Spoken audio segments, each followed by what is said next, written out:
আজকের এই ভিডিওতে আমি দেখাবো কিভাবে অ্যাসার্টিভ সেন্টেন্স ওয়ার্ড দেখে চেনা যায়।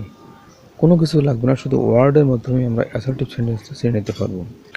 অর্থ অনুসারে যে 5টা সেন্টেন্স আছে সেই সেন্টেন্সগুলো 4টে চিনে নিতে হবে। প্রথম হলো ইম্পারেটিভ সেন্টেন্স। ইম্পারেটিভ সেন্টেন্সটা কিন্তু 3টে নিয়মে চেনা যায়। আমি প্রথমে বলি লেট প্লিজ ভি অন। লেট প্লিজ আর ভি অন। দেখো, লেট মি গো, আমাকে একা থাকতে দাও। প্লিজ গো আউট, দয়া করে বাইরে যাও। ডো দ্য ওয়ার্ক, কাজটি করো। এই যে 3টে নিয়ম আমি দিয়ে দিয়েছি, 3টে উদাহরণ। এর মধ্যে কিন্তু আমরা ইম্পারেটিভ সেন্টেন্স চিনে নিতে পারবো, অনুপ্রশ্নসূচক বাক্য। এবার আসবো অবজেক্টিভ সেন্টেন্স। অবজেক্টিভ সেন্টেন্সের এখানে মে, আমি আবার বলছি, অবজেক্টিভ সেন্টেন্স চেনার 3টে নিয়ম হলো মে, লংলি বা লিভ লং। উদাহরণ দিতেছি, may you be happy, long live our country, long my mother. এই আমার অবজেক্টিভ সেন্টেন্স চেনা হয়ে গেল, ইম্পারেটিভ সেন্টেন্স চেনা হয়ে গেল, অবজেক্টিভ সেন্টেন্স চেনা হয়ে গেল। এবার আসবো ইন্টারোগেটিভ সেন্টেন্স।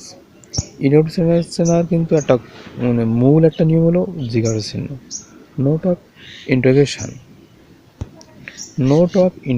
ইন্টারোগেটিভ সেন্টেন্স চেনার নিয়ম, note of interrogation. What is your name, তোমার নাম কি, লাস্ট জিজ্ঞাসা চিহ্ন। নোট অফ এক্সক্লামেটরি সেন্টেন্স চেনার নিয়ম, বিস্ময় চিহ্ন।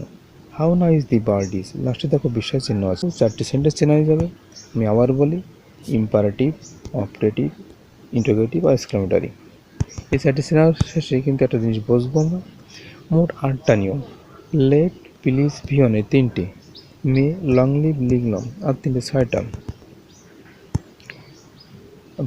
জিজ্ঞাসা চিহ্ন, বিষয় চিহ্ন, 7-8টা। এই 8টা নিয়ম কিন্তু অ্যাসার্টিভ সেন্টেন্সে থাকবে না।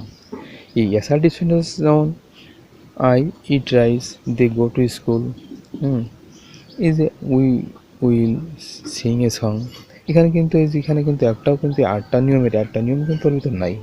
We shall go to market, এখানে কিন্তু লেট প্লিজ ভি অন নেই, মে লং লিভ লিভ লভ নেই, তারপরে এই চিহ্ন দুটোর একটাও নেই, অর্থাৎ জিজ্ঞাসা চিহ্ন, বিষয় চিহ্ন একটাও নেই।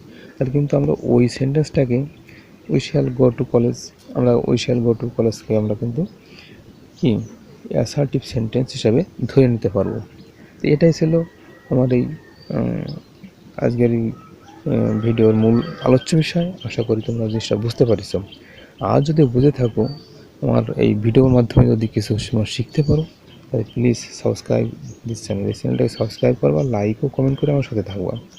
তার হবে কি, আমার ভিডিও তৈরি করার আগ্রহ, কৌশল, উদ্দীপনা সবই বেড়ে যাবে। আর তোমরা নতুন নতুন ভিডিও পাবা এই চ্যানেলটাকে সাবস্ক্রাইব রাখলে। তা ভালো থাকো, পরবর্তী ভিডিওতে আবার দেখা হবে তোমাদের সাথে। ধন্যবাদ সবাইকে।